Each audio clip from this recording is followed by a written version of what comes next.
You're watching Experience Comic Culture and Sales, streaming live daily to Facebook, YouTube, Twitch, and Twitter. To be continued. 3 little words that hold the secret to the next great story. 3 words that will thrill you, confound you, give life to new possibilities.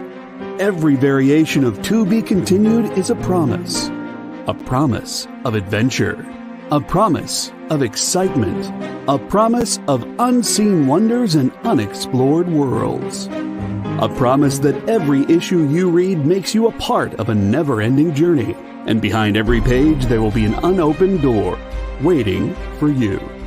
This story to be continued at your local comic book shop today. Visit comicshoplocator.com today.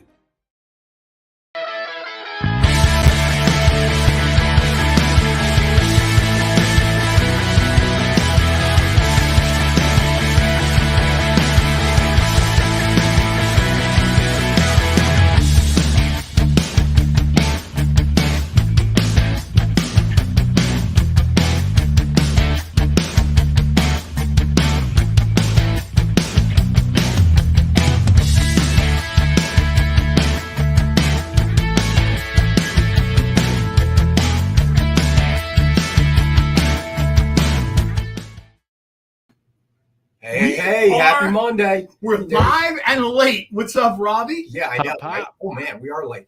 We are Rockin late. Robbie in the house. We couldn't do Robbie's show on Friday because he was having serious IT problems, from what I gathered. Well, did you see how many shows he's doing? He's got a huge docket from now till Halloween of all the horror movie shows. He doesn't have time for this anymore. So he blew it up. Horror Fest. Yeah, John's right. We just announced the Horror Fest list last night. It's awesome. Super excited for it. But now the technical problems are still persisting, but we found a workaround for now. But I got you.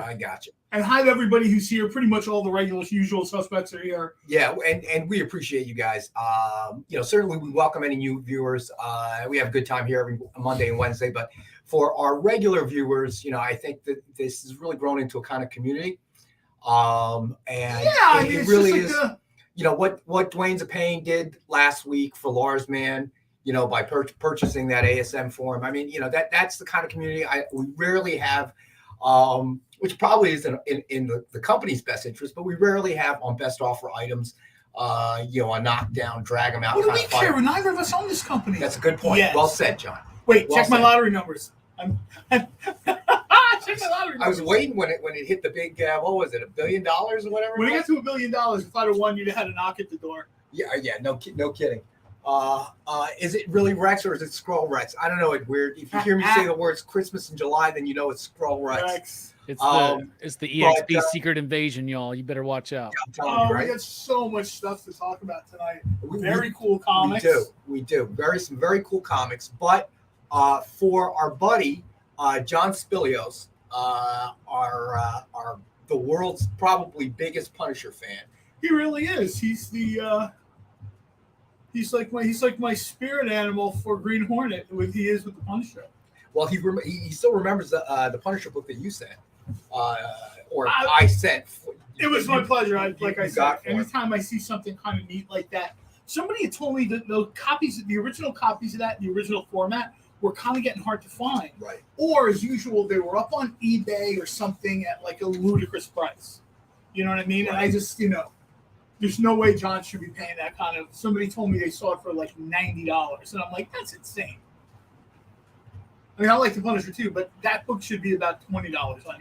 All right, so we are going to throw the first item up. I know I usually start with best offer items, but tonight we're going to do a little different. And as we mentioned, John Spilios is probably the world's biggest. If he's not the biggest Punisher fan, I would say he's definitely in the top 5. He's in the top 5. And for the other 4.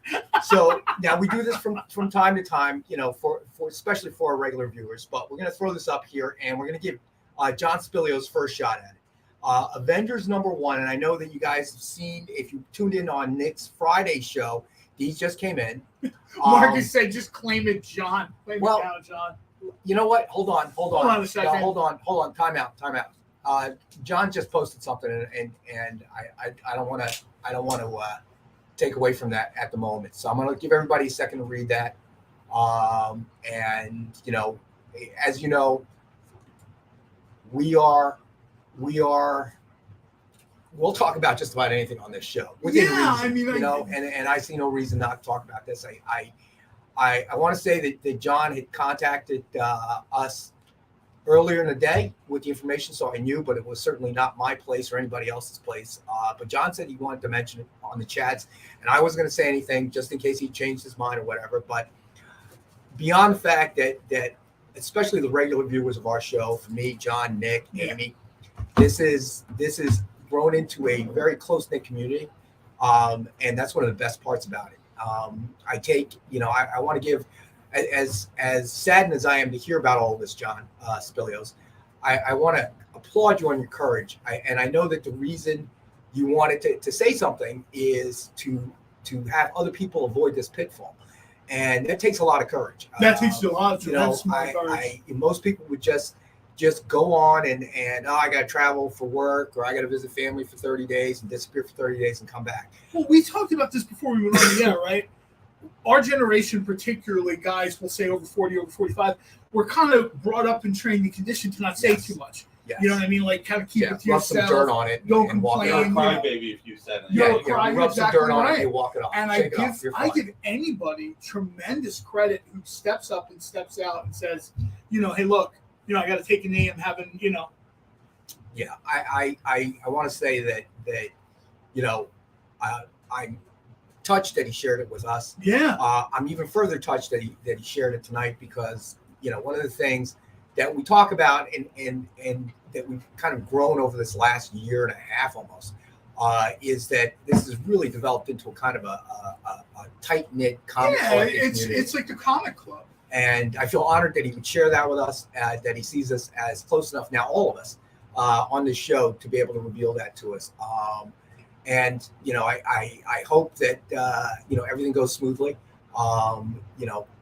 Absolutely. When I saw that email, I was really for several moments at a loss for words. And I just want to throw out there too, John, anytime you want to, reach out, talk to somebody about comics or whatever, I'm easy to find on Facebook, Twitter, Instagram, whatever. Absolutely reach out. Wow, did you see what Larsman just said? I haven't even thrown up a price yet. He said, oh my God. Yeah, Larsman said just invoice me, guys. That's wow. Awesome. Yeah, well, John, definitely, man. Take care of yourself, man. We'll still be here for when you get back. Yeah, absolutely, man. We'll and don't worry, Rockin Robbie Live, we're off for 2 weeks anyway, so you're not missing much. Don't worry about that. Well. So just to show everybody what Larsman was just generous enough to buy. Well, let me throw it out there anyway. We'll figure out what's going on, as but the show before we do that, so John, we were talking about this all day. We consider you a 5-star guy, so we are sending you limited edition Evil Ernie incentive. Oh. Deja Thoris limited edition. Project Superpowers limited edition. CGC graded Red Sonja. And CGC graded Vengeance of Vampirella. Wait, didn't we have that one more book? Yeah, give me a sec. Oh, sorry. I'm still a little bit of a showman. So these are the 5 books that were pulled today. And then Rex had this for Wednesday show before you let us know. So this is Shadowland number 3 of 5, signed by Billy Tan. And I can't remember if Billy Tan still lives in Japan or not, but you are getting all of these. So this is something for you to look forward to when you get home. Yeah, so, that was a last minute add-in. They pulled it for me. We're really getting the singles that we're finding in the long boxes in the warehouse. And anything with Punisher on it, I immediately try to grab because of our buddy John Spilios. I know what a huge Punisher fan he is, and we've been really, really very short. Hey, Alec, what's up, buddy? What's up, Alec? And we've been really short on Punisher stuff to the point where we have to call Ken Hazer and say, hey, you need to draw something Punisher on the cover because we've got nothing. And pull up Ed Weird von Byzantine's comment because he's on another platform. So, and listen, Lars, man, you are rocking. So, this is the Punisher. We only got one right now. We're hoping to get more. We will get more, and we'll put them up. But I just can't understand why you can't throw 100 of these a day. Oh, gee, I wonder why. It's really slacking. Oh, because we like quality. That's right. All right, let me get this out here anyway. Avengers #1 signed with John. The only thing to say is get healthy. Get back. Take your time, and you know what? Get healthy for yourself and your wife and your family. Don't do it for anybody else. Do it for you, your wife, and your family. So that's the most important thing. We're sending you this to give you something to look forward to. Obviously, the thing you're going to look forward to the most is seeing your wife again, seeing your family. But this is like a little bit of like a something from us. Nothing near as important as you and your family, but we wanted to get this to you. All right. So go ahead on the Punisher. All right. So Avengers #1 signed with 4 cover connecting Punisher sketch. All right. This, I know we've seen it because Nick had the picture of it before it arrived, but this is the real Mamma Jamma. Wow. All right. So it is suggested retail of $600, and we have it for $399.99. And I'm going to put Lars Man, John Spilios on here. Lars Man, I don't want to put you on a spot because I didn't even give you a price yet. So, but we'll work it out all later, but we'll consider that as sold. And again, I want to mention, I appreciate and applaud John Spilios' honesty. And Ron, I did read what you would put up there, and I'm so sorry that you lost a family member that way. Yeah, no, that's horrible as well. Yeah, so Lars Man, wow. Wow, Dwayne's a pain splitting it with Lars Man. Oh wow, guys, I can't even believe it. Hey, let me say again, I say it a lot, but probably, and we didn't know how this was going to go. When John and I first started, we had no clue. John has had lots of experience doing podcasts and streams for food, though, predominantly. And whenever he got caught at a con at a panel somewhere, at the edge. Oh yeah, he's on the edge. Look, they're throwing him out now. But we really had no idea. Oh wow. Holy wow. Look at all these awesome people in the chat right there. That's awesome. That warms my heart, y'all. Yeah, whatever. Unfortunately, I'm from that generation that Nick and John were talking about. Rub some dirt on it and walk it off. But I mean, this is going to bring me to tears. Pretty soon here, guys. Well, I think would Jay say somebody's cutting onions in here? Someone's just going to pop into the stream late and be like, "Why is everybody crying?" Because we want to, okay? Because we're all upset the Batgirl got shelved. Yeah, that's what it is, right? That's what it is. Oh my God. John, this is how loved you are. You've got 3 people wanting to help you, man. That's how much you're loved. So think about that. Always keep that in your mind. Obviously, like I said, your wife, your family first, but keep that in your mind that we consider you family too. Absolutely. I just, again, I have to say that I love this community, and certainly when John and I started, we didn't know, what direction was going to head in. And it sort of just took on a life of its own. No, I was here for my comics. Well, that's what you were originally here for. Okay. All right. We do this show twice a week, pal. Okay. By this point, there's no way that there isn't something that you don't have. Okay. We don't even publish them that fast. Wants to jump in there on the. Jeez, Ron. That's awesome. That's awesome. This is one incredible group.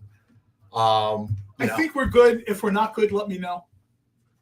I got to tell you, we got 4 people who said 100. That's great. That's nuts.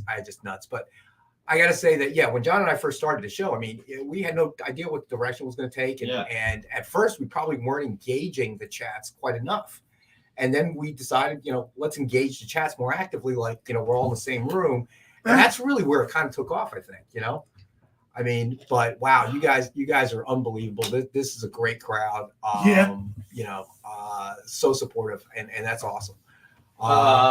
Ed Weird, yes. Yeah, we're all on YouTube, buddy. If you can get, I hate to say this, but if you could switch to YouTube, you'll be able to interact. Yeah, _EXP, you'll find it. and jump in. High Flying Jay, put the link there on Facebook for them to come to YouTube. Yeah, you are totally missing the best part of the show. It sure as heck isn't my face or John's face. I know that. And definitely not mine. So you're missing the best part of the show. Yeah, definitely. And we're right. Yeah, right. If you can jump onto, there you go. Thank you, Jay. Thank you, Jay. Ron, I hope I get the same sympathy when my wife finally has me neutered. What I tell you, Ron, stay ahead of the taser. Stay ahead of it. Okay, there's a wire, so there's a distance. No, at this point, Ron should invest in like scuba gear. I read an article about a guy who the cops tried to tase him, and he had like a scuba gear the wetsuit on. That's not a bad idea. In Germany. They had to get the guy in the leg. They hit him twice in the chest. And it's rubber, so it doesn't matter. Like Superman. He's Finally, the one cop hit him in the leg, and he was done. So I'm like, oh my god, Chamorro Station, brother. Thanks for joining us. And I know we've only gotten to one book so far. Obviously, we have a lot to digest. It's the most important book, I think. Yeah, in this case. we obviously had a lot to discuss. So you know what? We're gonna come to the break real fast. All right, you know what I'm gonna do? We started late. Yeah, we did. That's true. All right, I'm gonna hit the best offer books, and Robbie's like, "What am I doing here?" Rob is like, "Am I sure? Am I on? Can you guys hear me? Is this thing on?" I'm just happy to be here, y'all. Just happy to be here, and we got your back, John. We got your back, Spilio. Absolutely. I think Robbie's getting a little misty too there. Yeah, he's sitting further back from the camera, or maybe no, I'm fine. I'm fine, man. Problems. Well, it's not that often you get the opportunity to kind of back somebody up a little bit, whether it's just with encouragement or, in this case, taking care of somebody, helping them out, giving them something to look forward to when they come back or whatever. You don't get those shots very often. We talked about that. A lot of people don't say stuff, especially on social media, like you never know what it's okay to say or not say anymore. That's tremendous courage by John. Everybody stepping up to sort of back him up a little bit. This is hands down the best episode of this show we've done. Yeah, no doubt. All right, so now for the other John, the one that comes in here and reads all our comics and sneaks them out, we have Mark Waid's Green Hornet #3, exclusive Jonathan Lau Dynamite Advance Order subscription variant. All right, and this is a best offer item starting at $10. All right, that's our first best offer item of the night. And let's see.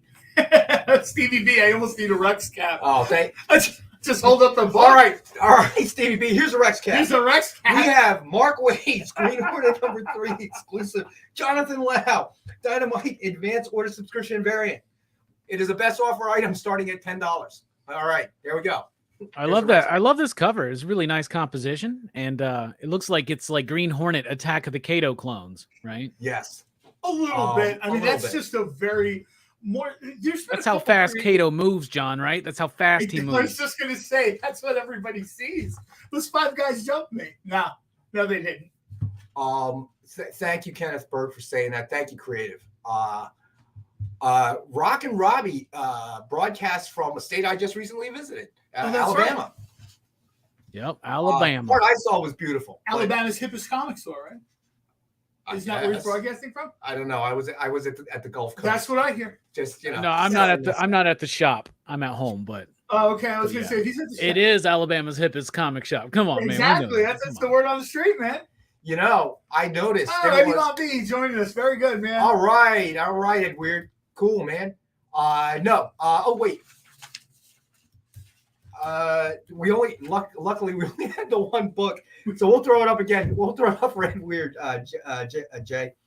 Mark Waid's Green Hornet #3 exclusive Jonathan Lau Dynamite Advance Order subscription variant. It is a best offer book starting at $10.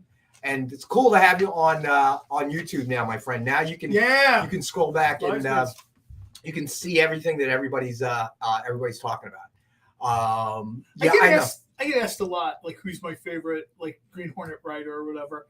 And it's very hard for me to pick because it's Mark Waid and Matt Wagner. And to me, I need a writer that sort of understands the character. Look, we know you're going to name drop Mark Waid in a minute because you came rolling in here telling a story, okay? All right, a big story about the con and getting almost thrown out of the con, interrupting Mark Waid during a panel. Eddie Von B is into. All right. So I just segued it for you, Pally. Okay, you can leave your money on the table. Mark Wade is very understanding when someone's sort of, I have a question. A lot of times that, I got to send that picture to Jay and he can throw it up on the. Go ahead. All right, we got you, Edward. Now I got to call him Eddie Von B because his name's different. I like Eddie Von B. I like Eddie Von B too. So Edward, we're going to call you Eddie Von B from now on. I believe you did claim something in the past, so we should have your information. But Jay, when you get a chance, if you could throw up the link to the submission form, just remind everybody or anybody that's new watching the show, we have two types of sales. Buy now, we're going to throw an item up and the price, and then the first person to claim it in the chats walks away with it, and then we'll have best offer of the night, and that means the person with the best offer on a particular item at 7:55 tonight, right before the end of the show, will be the winner. And we'll throw up an end line, and Jay will throw up a clock right as we approach 7:55, just so everybody knows.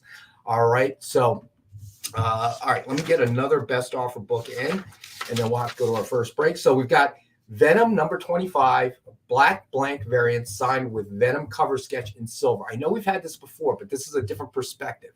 And we talk about Ken Hazer and his use of negative space. This is probably the best example of it. The two things that he really seems to go nuts with are Venom and Alien.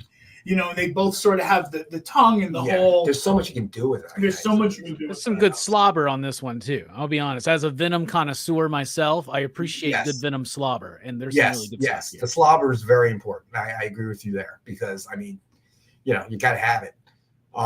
So Stevie B, what's going on, brother?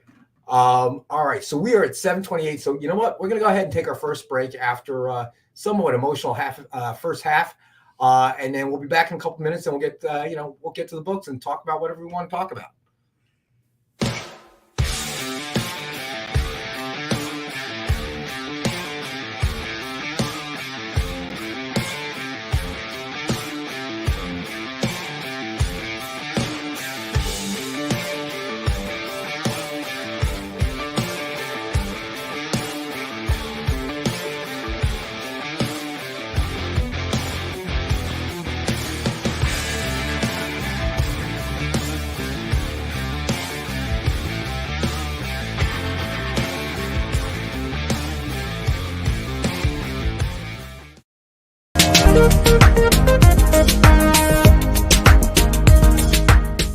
Thanks for tuning into The Experience. Help us out and hit subscribe over on YouTube and click the bell when you do. Need some help? Scan the QR code in the bottom corner.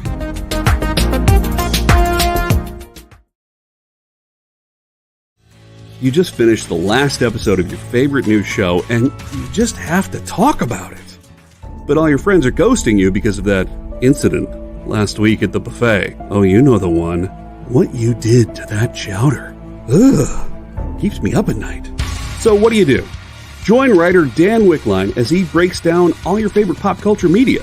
Whether it's a review of the latest nerdy TV show or a dive back into the history of your favorite comic characters, Dan's ready to discuss all the hottest topics live. Join the conversation as Dan live streams Tuesday through Thursday at 5 Eastern, 2 Pacific on Twitch, Twitter, YouTube, and Facebook. The Dan Wickline Show on The Experience.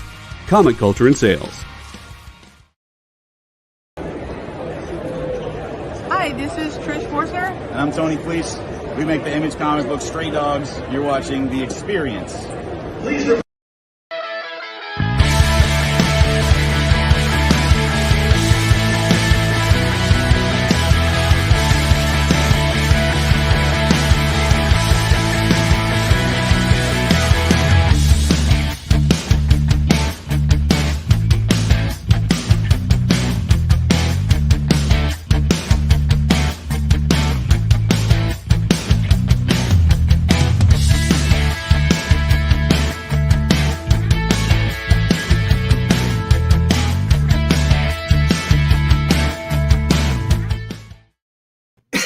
And we're back. So Stevie B, no, the Venom book does not come with a roll of Bounty. It would just be generic brand paper towels from the supermarket. That was a creepy looking Namor. All right, so let me finish the best offer books real quick. So let's see. The next best offer book we got is Barbarella number 8, premium metal cover by Carla Cohen. Suggested retail of 100. It is a best offer book starting at 50. This is a rather nice cover, even though there's not a collar featured. Oh my God. Now I like that. I like a man who owns it and will walk into it every show. Let's do it. Yeah. Slobber and Collars, baby, is the name of my next mixtape. All right. John's going to bid 50. All right. You got it, John Spilios. I got you down, buddy. All right. And then the last best offer book of the night, unless I missed one, which I got to say. He probably did. Does happen. Colorella, nice, Marcus, nice. Quite frequently. Panther number 1, premium metal virgin cover by Judy Jong. Suggested retail of 100 and is a best offer book starting at 25. All right. I think that takes care of it for the best offer books. All right. So, you know what? Did you find one more? Nope, I did not. But we're going to go with the Avengers number 1 signed with 4-cover connecting She-Hulk sketch by Ken Hazer. Lars Man. All right, gotcha, Lars Man. You're in on 25 on Panther. All right, hold on. I'll get to that. Ooh. 1 second. Lars Man. You know, I heard something about a She-Hulk show starting pretty soon. It's just a rumor. Did y'all notice that it switched to Thursdays? Isn't that weird? Yes, I did notice that. That messed our whole schedule up. It really did. Yeah, I'm not a big fan of them. I'm not sure why they moved it. I'm sure they'll move it back right away now that they hear your displeasure. All right, so we have. All right, hold on. No, there's certain things out of my reach, like Disney and Amazon. Stuff like Regal, on the other hand, I totally got. All right, so this is okay. So this is the 4 connecting cover She-Hulk. Suggested retail of 600. We have 3 sets available. Okay, so this is one of the few times that we actually got multiples in from Ken Hazer.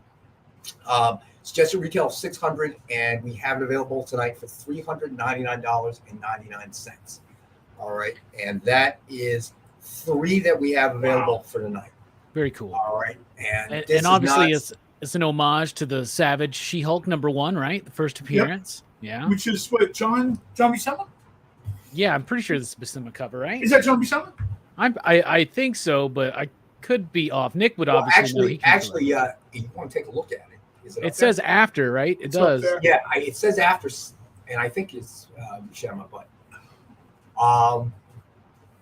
you know what? That's not a bad idea, Ron. This is John Buscema, right? This is an homage to John Buscema. Yeah, actually, that's what I was about to say. Jay, can you pull the original? It's from 1980. If you write John Buscema, She-Hulk number 1, 1980, Google should pull it up right away. Where's Marcus at? Come on, Marcus. Ron wants to see each version of the 3 that we have. I thought he meant the original. Marcus, they're going to look almost all the same. And no, it's John. Ron. That's what I said. I said Ron. No, you said Marcus. No, okay, never mind. So, Ronald, they're all going to look pretty similar and claimed by John. John Spilios. One of them. All right, so we have 2 left. All right, so now we only have 2 left. Yeah. We've got them coming in, 2 more. I told Ken the other day, so they should be here tomorrow or Wednesday. So, all right, so 2. You have 2. Jay, did you find the original cover to match up? And we take that as a no. Where are we on my Ken Hazer requests? Yes, sir. Just a second. I'm uploading it now. I hear you. All right, cool. Thank you, Jay. I said that to Ken on Facebook. He thought that was a cool idea. Yep, the 2 additional burn versions are coming in too. Oh, nice. Nice. Oh, you missed that last week, didn't you? You had to see the burn version. Maybe Jay can pop it up in a little bit, but let's do Buscema first.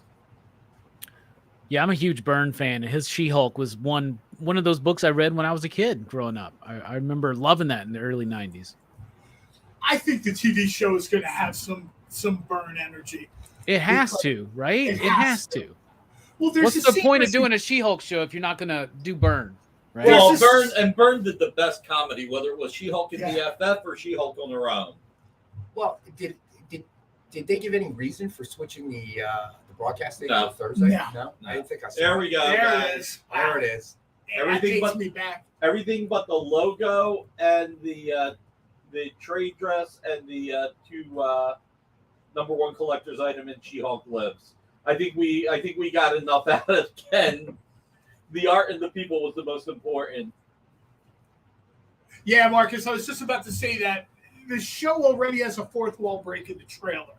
So there are going to be at least one of the times where either Jen Walters or She-Hulk is kind of talking to the audience, which is very much and some of the other writers who've had successful runs on She-Hulk, they borrow from Byrne, right? You just kind of take like Dan Slott, Charles Soule, like you got to do that because that's when she kind of took off, right? It was when Byrne got a hold of her, brought her into Fantastic Four. That's the first time I ever saw She-Hulk, so I was into it. Well, remember with She-Hulk, Jen was always this timid girl. And when she became She-Hulk, that's when she felt empowered. When she felt like more forward, and it became a more fun character.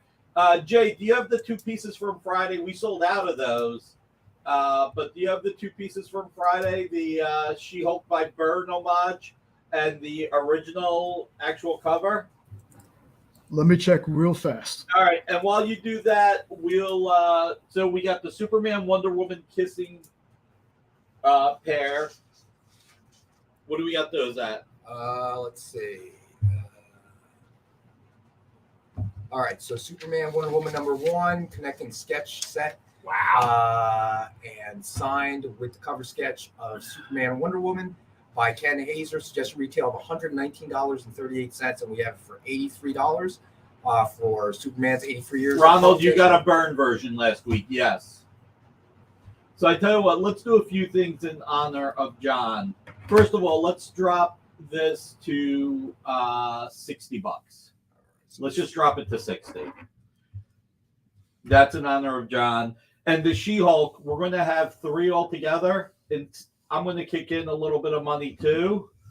So if we pop the Buscema She-Hulk back up real quick, I would switch Wonder Woman with Maxima. Marcus, very few people will get that here. Very few people. No, I'm going to drop this to $350. This way I kick $50 back to John since everybody else was so generous. But if anybody wants the other two that we're getting, you can have it for $350 as well. I'm gonna hook up everybody. And Dwayne's a paying claim, so there's only one left. All right. Dwayne's a pain. I got you, buddy. So John and Dwayne's a pain. Oh, no. Dwayne's a pain claimed the Superman Wonder Woman. Oh, okay. Hold on. You got it, buddy. All right, you got it, Dwayne. $60. And you can get out your colored pencils and turn Wonder Woman to Maxima if you really, really want to. Exactly. I couldn't. It voids the warranty, though, doesn't it? And and Howard Stark's birthday. That's also why we have an Iron Man #1 today, which we'll be showing soon. All right, let's got a segue. Let's do that next. Well, I'm just going to ask Jay real quick. Jay, were you able to pull up the Friday She-Hulk that sold out? So the Superman Wonder Woman, that's down to 60. That's the one that we sold on Friday. That's Ken Hazer. Nice. John, it's our pleasure. You don't have to say thank you. Like we all said, we all agree, you're family. Everybody here is family. So this sold out on Friday. We had 3 of them, and we sold all 3. I mean, we still got to get the other 2 in, but it was just so hot. So, this one had less art to it. This one has a lot more art. So, but I'm still dropping it to $350. And you know what else I'm going to do? What do we got the Supergirl at? Let's see. Happy Monday, Jay. So, hey, Jay, what's going on? Road collecting. What's happening, bud? All right, so let's go back to the other She-Hulk, the one we're actually selling today. Go ahead. All right, show you all running right. here, So sir. Avengers #1's signed with 4 cover sketches, cover connecting sketch of She-Hulk by Ken Hazer, and we have 2 left currently. It's just retail of $600. We're going to do it for $399.99, and Nick has dropped it to $350. All right. So John Spilios claimed 1, and we have 2 left. So they could get CGC, Marcus, because we can get it. Oh my God! I hope you're not going where I think you're going. We can get it CGC because we have the witness and everything. So You'd have to do the bottom 2 upside down, though, right? you would, Because you want to still be able to put the image together. So either they do one giant Eddie, slab. we do not have any more right now. Give us a week or so. Ken has been really busy. The one that we do have is this. Yes, 4 slabs. Jay needs combat pay when Nick's on there. There you go. I see Ken on social media. That means he has free time. I think if I said Ken, instead of doing 2 more Buscema's, do 1 more Buscema and do 1 more burn, he'd be happy. Hold on a second. Eddie, okay, I tell you guys what. If anybody really wants the other She-Hulk, I can ask Ken to pivot. So, yes, the logo's already upside down, so they would definitely do it right side up, which is upside down. I'll say that a bunch of times. All right, how much is the Supergirl? Imagine All you right, tell them you want so- one big slab.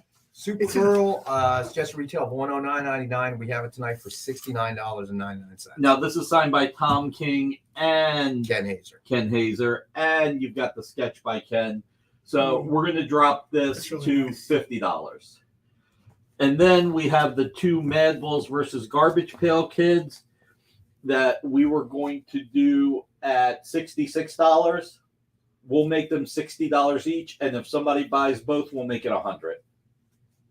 Those are awesome. By the Those way, are those nice. are so cool. Those Those are take so me cool. back. Those take me back so much, man. I used to have Garbage Pail stickers on everything. Everything. My toy box, my dresser, everything. All Supergirl's nice too. Is that blue part of the blank cover? Yeah, yes, it is. Oh man, How it much were works we so well. doing the Garbage Pail Kids for? We dropped it to $60 each, or both for $100.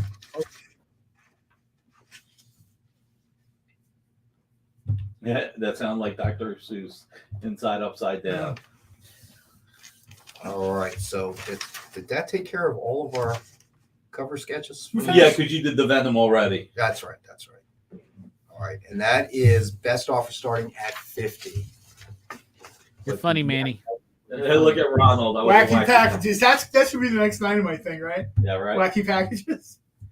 Wacky Packages versus Mad Balls versus Garbage Versus, Pail yeah. Kids versus Darkwing Duck. I'm ready for it. Let's do Can it. you get one of those guys to write that real quick in your Rolodex? Just spin it and let them write. Yeah. Guys, be careful what you ask for. I already have a ton of ideas from John. Hey, Nick, you know what would be a great idea if you got out of my office. All right. So, everybody, you have a choice. We can either offer 1 to 2 more of the She-Hulk by Buscema or 1 to 2 of the She-Hulk by Byrne. Jay, put them both back up real quick, both of them, and let's see. Because somebody asked if they could get a Byrne, and I can get in touch with Ken and see if we can pivot. I think we can. So, can you remove the label so we can see the bottom of the book? Which label? I don't understand. There's no The tag. Yeah. yeah. Comic Collectables. Well, he's about to show the art. So, Eddie, you'll see the art for both She-Hulks in a second.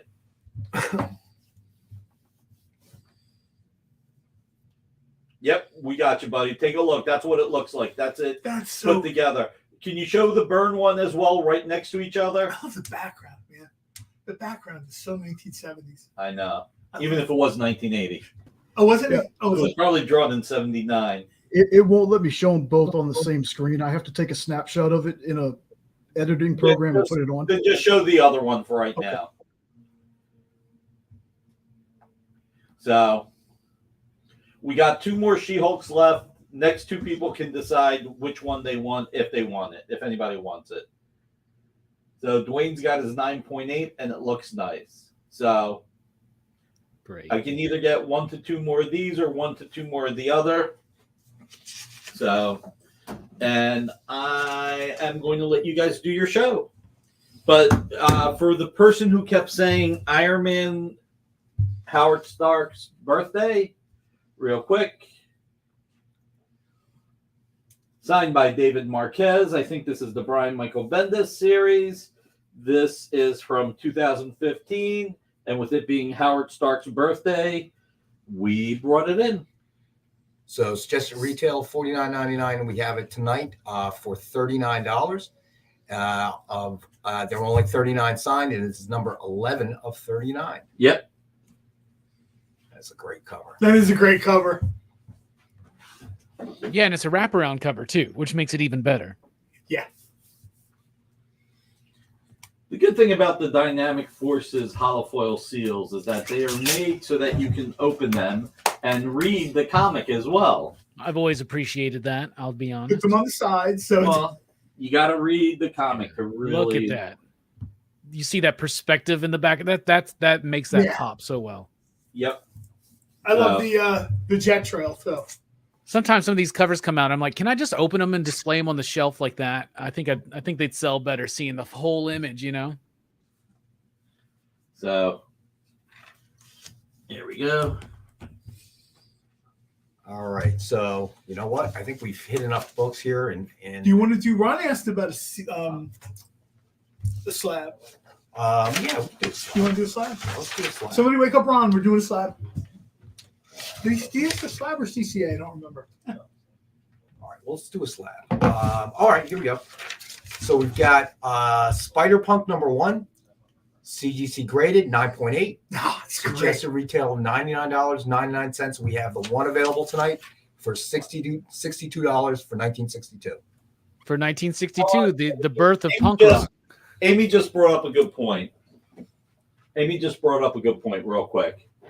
Everybody kicked in $100 for John. So tonight only, if you buy the Buscema She-Hulk, we're going to make it $300.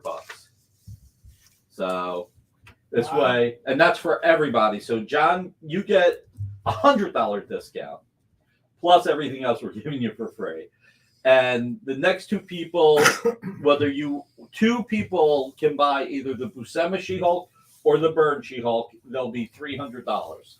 Right? Nice. So thank you, Amy, for the suggestion. Alec brings up a good point about Spider-Punk. Not that anyone's cracking open this one, but yeah, Spider-Punk is almost like the island of like tranquility in the raging storm of Spider-Man's world. We talked about this a couple Wednesdays back with Alec, that it's just like Burnout. It's sometimes there's more than one Spider-Man book a week. And when you start getting into like 5-6 books a month for one character, I don't care if it's different versions, it's a clone, that's a lot. That's a lot. I mean, I guess maybe if you're a hardcore fan of that particular character, it's not. But I think for the larger group, we talked about this. I think we talked about this with Robbie too. It's a little bit of fatigue.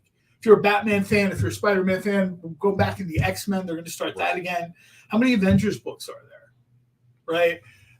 There's, you have to kind of pick something. Spider-Punk, I think, is really that sort of, you know what I mean? Like you pick this up and you're like, this is cool. This is very and everybody's trying to find that next Miles, that next Spider-Gwen. And I'm not saying that any of these other Spider-Verse characters are going to be that. But we know there are 2 more Spider-Verse movies coming, and they're going to want to expand out their lineup more than just Spider-Gwen, Spider-Man Noir, and Spider-Ham.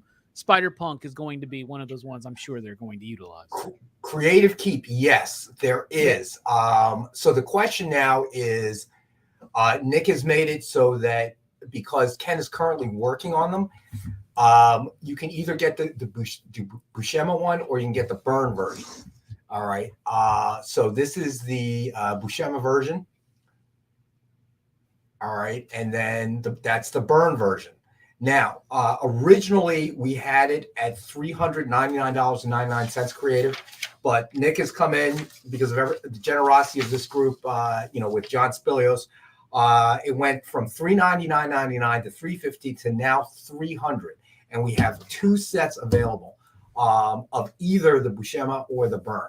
But if it turns out it's the Burn one, we're going to have Ken make a hard stop and do the other one. Yeah. So, but they are now, the entire set is $300 Creative Keep. I think since Creative Keep bought the Burn on Friday, he's probably looking at the Buscema. Okay, so I did not realize that, Creative. That's okay. So that makes a little bit more sense. So it is $300 though for the set, and there are only two left, irregardless. So to be clear, we don't have 2 Buscemas and 2 Burns. We just have 2. Right. Either or. Anybody who claims them can decide whether they want Buscema or Burn. Correct. All right. So just make sure everybody keeps that in mind, so we don't confuse everybody, because we do that fairly frequently. I'm thoroughly confused. Rex, did you say irregardless? Did you say irregardless? Yes, that's not a word. I know it's that. not. Yeah. I mean, I was going to let it slide, but I just had to. I think the only person who knows how this works is Nick, and he left the room. Oh man. All right. So yeah, let us know, Creative Keep, if you're interested in the Buscema one. And Eddie was asking about the banner. I think the only thing the banner's covering up, I think the ones that you're talking about are just they're the bottom 2 comics of the Connecting She-Hulk cover. And then there's there you go. There we go. Yes, you are correct. That Supergirl reminds me of, I'm trying to remember who it was that insisted on drawing all the Kryptonians in like Snow White costumes. Wasn't Dan Jurgens. I'm trying to think of who that was, but that's exactly what that Supergirl cover reminds me of. Creative Keep. Clear as mud. So my answer would be yes. Yes. I hope that clarifies things for you. Ron sent Nick an email. That's probably the smartest move. Ron, what did you ask to see more of? Was it CCAs or slabs? I think we've shown all CCAs, haven't we? Yeah, I'm pretty sure we have. There's nothing left. It may be time for a Rex cap soon. I know. All right, so Creative Keep, to clear this up, you can order this even though you ordered the Burn on Friday. So if you'd like to pick this up, this has a lot more. Just pop it up one more time, Jay. I'm going to try and clarify this. So this is $600, but because of all the characters and everything, that we dropped it to $400. But since everybody chipped in money for John, I dropped it another $100. So if you want this tonight, you can claim it for $300. All right, you got it. John Spilios, I got you on the Supergirl book. Yep, we got you. Creative Keep, you want the Buscema one? Got you. Yep. All right, so we're down to 1. So the last person can either get the Burn or the Buscema. So just let us know. But you got it, Creative Keep. And John S., I pulled your Supergirl. Right. By the way, this series by Tom King and Everly is so unbelievably good. You're going to love it. All right, so Ron will also claim a Buscema. And we're sold out. All right. And that's it. We're done. Good night, everybody. So Ron, let me get you here. And on the Burn one, you get like double duty from Ken, right? That's hand lettering by Ken Hazer on there. Yes, it is. Yes, it is.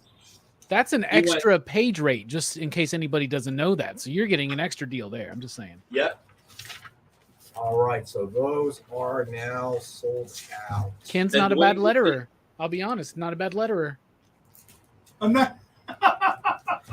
I think he'll stick to the art. He gets paid more. I'm sure. All right, so Ronald. But if you switch to Ken to doing like original lettered commissions, you could probably get more output. Is all, just never mind. Moving on. It's just a word balloon on a blank cover. Never mind. I'm sure everybody will jump on it. It's a bad idea. No, the bad idea is another company. Yeah, maybe they'll do it. They already did the Invisible comic, right, Rex? So if Nick needs bad ideas, that's what I'm here for. John, you said that, not me. All right, Eddie Von B. Thank you to whomever bought the last of the She-Hulk and saved me from spending the weekend out in the doghouse. His wife is watching with me as well. Eddie, you're awesome. You, Marcus, and Ronald Ronald, I got your email. I just got to get back to my desk to see what you want me to do, buddy. Okay, here's the other blockbuster. This is a little damaged, okay? But it's still signed by Steve McNiven. So it's got a bend down here. You can flatten it a little. You know, you're not going to be able to flatten it a lot. Because it's white, it's hard to see. So Steve McNiven from 2006. This is 16 years old. What's the blockbuster price on this, Rex? $5. $5. Oh, wow. Because it's damaged. Just anybody who's ever wanted a Steve McNiven signature, Civil War. Preston, don't worry. We're going to get to that recap as soon as we get back from the break, my friend. All right. That's a really great deal. Yeah, this is available because it is slightly damaged in the corner. It's $5. I mean, all right, Triple B, you got it, buddy. I think Eddie was first on Civil War. Right? Oh, wait. No, Yep. Eddie claimed it. Sorry. Oh, I'm sorry. Yeah. Eddie edged out Larsman and BBB just by seconds. And guys, one thing to keep in mind, sometimes YouTube will make you want, if you're within like 4 seconds of each other, YouTube will make you think you're ahead of other people, even when you're not. Marcus, damage more books. That's why we got John here, Marcus. What did you want? What were you looking for? Marcus, don't worry. John is always here to fight for your team. Okay, he damages as many books as he can get his hands on. Trust me. Hey, Eddie Von B can sleep in the house with a $5 book. Your wife must be so proud, Eddie. Every comic book I've ever bought has been $5. Ask my wife. Oh man! Why did I bother with receipts for a mere $5? Right, exactly. I mean, come on, it's throwaway money. All right, so time for our second break. So stay with us. We'll be back in a couple minutes.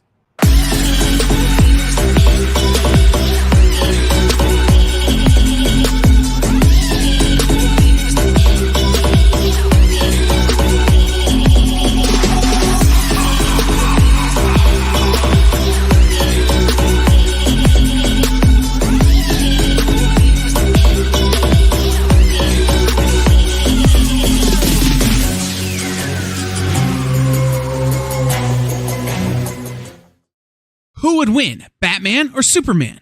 It's the age-old debate, except it's so much more complicated than that. Nerd Killer Warfare every week on The Experience is your chance to debate other nerds in the questions we've all been asking for years, except we take those debates and turn them up to 11. Go to bit.ly/EXP casting or scan the QR code to be part of the show.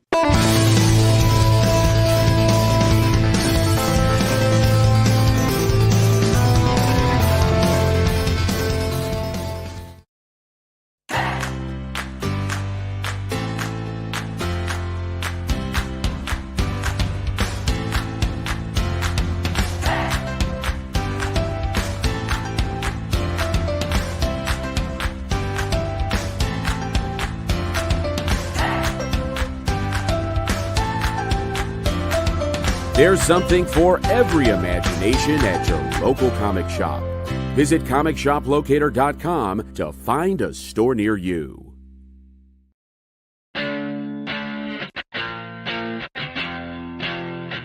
You're watching The Experience Comic Culture and Sales, streaming live daily to Facebook, YouTube, Twitch, and Twitter.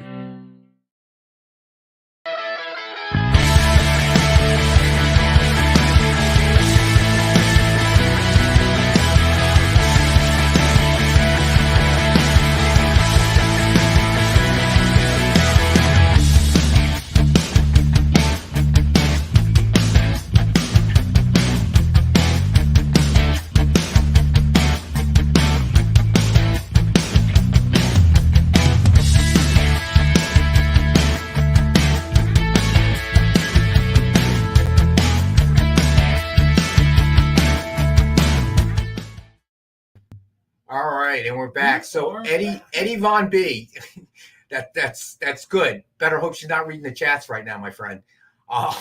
And Stevie B, I'm figuring the damage happened when John tried to carry out a statue and that book and it got caught in the door. Actually, Stevie B, that's not what happened. As he was trying to sneak the statue out, he had the book under his arm and it dropped, onto the pavement outside, and that's what dented the corner. Statue made it home, all right. And then Amy was able to tackle him and grab stuff back. It was an ugly night, but what are you going to do? It happens. It's almost every night. At least Mondays and Wednesdays, that's for sure. Right. Well, I told you, I sent Jay a photo of me getting yelled at by a comic book creator for being me. I don't know if you've got it, Jay. All right, everybody, get your umbrellas out. Here comes the name drop. No. It's not a name drop. This is like a video. This is like a visual image. I hope Jay has it. I threw it up in the. So she has Eddie Von B. She has her glasses off, so she can't read. You and Ron Shepard need to get together, my friends. I wonder if it's like a support group. Like they've got like their own Facebook group, and they all sort of like give each other tricks and stuff like that. How to Fool Your Wife and Buy More Comics. Sounds like a self-help book. All right, let's see. Let's get to. Oh, you know what? I know we got Lars Man in the house. If he's still with us. Okay, gotcha. You don't have access. Gotcha, buddy. If you send it to Amy might be able to email it to Jay. It's not that important. Thank God. So we have Amazing Spider-Man Renew Your Vows #1, signed in silver by Justin Ponson. And it is #1 of only 15 signed in silver. Nice. And we have the one available for $69.99. This signed by Justin Ponsor? Is that who this is signed by? Yes, I think so. It's Ponsor, not Ponson. Oh, it's Ponsor. You're right. Yeah, he's the colors. Unfortunately, he passed away a few years ago. He was a fantastic colorist for Marvel. So this is really, really cool. And 1 of 15. This is really, really cool. Awesome. It's okay. I think Lars Man just picked it up. Did he? Did I miss it? Yeah, Lars Man picked it up already. Nice. You got it, Lars Man. It's all you, buddy. That's awesome. That's really, really cool. All right. So then we have, what else? Man, we've actually gone through quite a few books. Oh, I Promise Preston. Okay. It's time for the Rex Cap. And then we'll get to some topics like read today about CW. The what? Well, apparently there's been another company that bought out like a 75% stake or intends to. I don't know what's going on. Yeah, I saw that too. Did you see that as well? All right, we'll get to that in a second. All right, we had Invincible Iron Man #1, signed by David Marquez. Suggested retail $49.99. It's really difficult to get a signature these days. 11 of 39 signed, and we have one available for $39.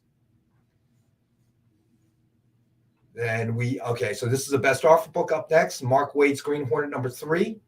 Exclusive Johnson Lau Dynamite Advance Order subscription variant, and it is the best offer book with Ed Weird or Eddie Von B in the lead at 10. Then we did Super Punk #1, CGC graded 9.8, suggested retail of $99.99, and we have it available for $19.62. And then we had Venom #25, black blank variant, signed with Venom cover sketch in silver. Suggested retail of $89.99 and is a best offer book starting at $50.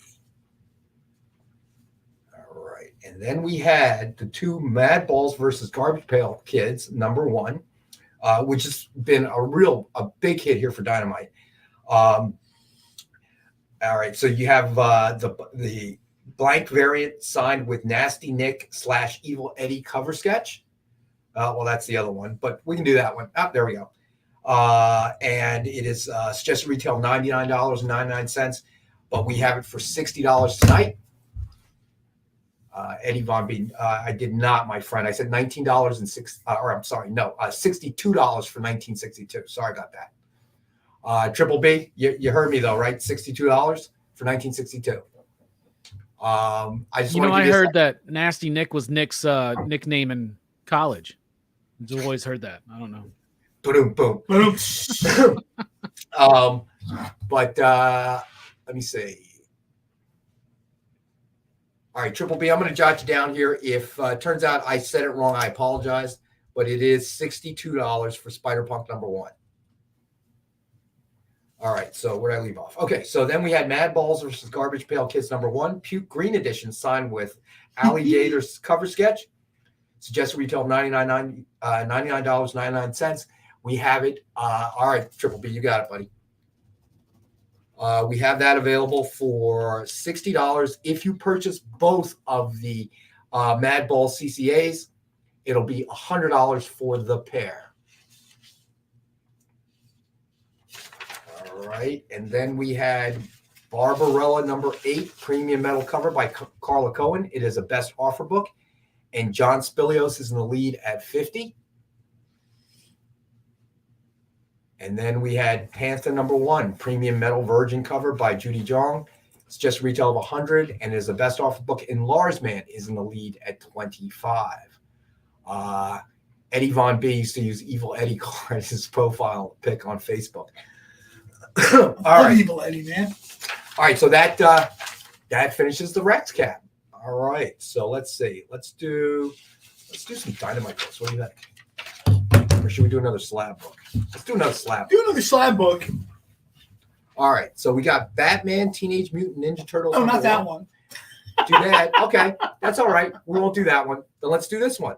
Batman: The Adventure Continues, number 4, variant edition, CGC graded 9.8. Suggested retail of $89.99. We have one available for $75. That's a great cover, especially Harley is 4 episodes into this. Is that Peach Momoko, right? This is that Peach Momoko cover, I believe. Yeah. Right? All right, so Preston is going to 30 on the Panther metal. Gotcha, Preston. I think that do you have it written down if that's Peach Momoko cover? No, I'm pretty sure it's Peach Momoko. I was going to say it looks like it, but we can just look. Watch us be wrong. It's not. Yeah. Peach. I was going to say, I'm shocked if it's we're wrong. It's Meech. It's Meech Pomoko is what it is. Different than Peach Momoko. Well, no. Right now we got the Harley Quinn is in its season. I see some people love the new season. Some people don't love the new season. I just think they have the sort of right vibe there. I mean, Harley Quinn is supposed to be sort of funny, irreverent, edgy. I don't understand. People are like, I really want to see something, and then they give it to them, and they're like, yeah, but no, not that. All right. So you read that article too, right, Robbie, about CW? Yeah, totally.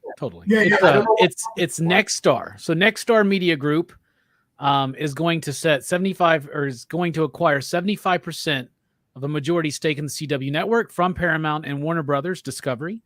They started dealing with this 6 months ago, and now they believe in the third quarter it will be finalized. So Paramount and Warner Brothers Discovery will still each have 12.5% interest in there, and they will still produce stuff for the network. But as one article I saw stated, it's the end of CW as we know it, and maybe that's a good thing. I don't know. Well, I mean, we know that the Flash and what was, I guess, known as the Arrowverse is winding down here. Yeah, I mean, the CW is a mixed bag of stuff. If you look at it all the way back from when it was the WB or whatever, they've sort of always been about 50-50. Right? They've sort of had one good thing and one not good thing, right? I mean, didn't it? I think it started it was UPN, then it was WB, then it was CW. Well, WB and UPN merged, right? That's why CW represents the CBS and Warner Brothers, Warner Brothers. The last few things that the CW has put out, right? You'll get one hit like Riverdale. I don't care if you like it or not, but when something gets 7 seasons, someone likes the show, right? But then you wind up where, first they did Batwoman and then they had to change Batwoman. And you know what I mean? And The Flash, I like Grant Gustin. I like The Flash. After about season 4, they sort of it seems like after season 4 or 5, everything about The Flash is about everyone but The Flash. Right. And I've talked to a few. Yeah, Dave is right. The last couple of seasons, Flash has just been on life support. Yeah, I would say Flash. I would say Flash slowed down and Arrow didn't shoot straight. Yeah, and then the Arrowverse is sort of. I think, especially that last season, the Arrowverse. Steven, why can't I think of his name now? The guy who played the Arrow. Stephen Amell. Stephen Amell. He talked about like the last season and a half he was doing Arrow. He was all tied up in this pro wrestling show, Heels, that he's doing with Stars. And I'm not saying that he didn't do a good job, but you could almost sense that, all right, you know what I mean? The Arrow has run its course. They kind of keep these things on a little too long. You know what I mean? And it just sort of, you know what I mean? We had, what was the other thing? Oh, Black Lightning, right? Black Lightning had a couple strong seasons. Right. Then once again, it becomes about everyone but Black Lightning. Where Rubenstein said the first 2 seasons of The 100 were good. I agree. But they lost me after the second season. I would say the first couple seasons of Flash and Arrow were decent too, right? And I just watched that latest Teenage Mutant Ninja Turtles movie, Out of the Shadows, and Stephen Amell plays Casey Jones. Yeah. Terrible. It's terrible in that. Like, it's just so bad. But he's got talent. There is good stuff that was there. And I'm right there with Ron. I only watched the first season. I think the third's about to debut if it hasn't already. But Stargirl, I really was impressed with Stargirl season 1. Now, correct me if I'm wrong. I read they're holding on to that as of now. Well, for sure, because the third season's going, but we'll see what happens, right? So, and Riverdale, obviously, because that was initially, Stargirl was initially for, what was the DC app? Remember when DC had their Was that DC Universe? What was it? Yeah, DC Universe or something. Yeah, and then they folded it into HBO Max and all that kind of stuff. Yeah. So it wasn't even initially produced as a CW show. So right. So Dwayne Zapane said Gotham was good off and on, and I agree with that. I kind of watched it, and then I kind of didn't watch it, and then I picked it up again. But then you feel like most of these series that they had on the CW they never went anywhere. My problem with Gotham is it's the same thing as Smallville, right? You're watching this show because you want to see something else. Smallville is about Clark Kent. You really are wanting to see Superman, right? And then they took the Superman mythos in a direction that, upon a rewatch of Smallville, is terrible. Right. Absolutely awful. There's a reason why what's his name didn't want to be Superman, and he didn't even want to do Smallville yet. And Gotham was sort of the same way. Gotham had some very cool stuff, right? Riddler, the different sort of villains. The question from Bop and Bobby. We did. Oh, okay. We're going to let John finish his thought. Then go back to it. Okay. Only because they hit it twice. And I think you're sort of somebody put it really well, and it might have just been Robbie. They get about 2 good seasons or so, and then they sort of get lost. Now, in all fairness, Gotham was on Fox. So, CW shouldn't take the shot for Gotham. But Gotham was another thing. People want to see Batman. Stop jerking their chain with, we're going to have a thought about that as well. Tom Welling. Thank you, Marcus. All right. So, Bop and Bobby. Yeah, like this. Lars, man. Oh, my God.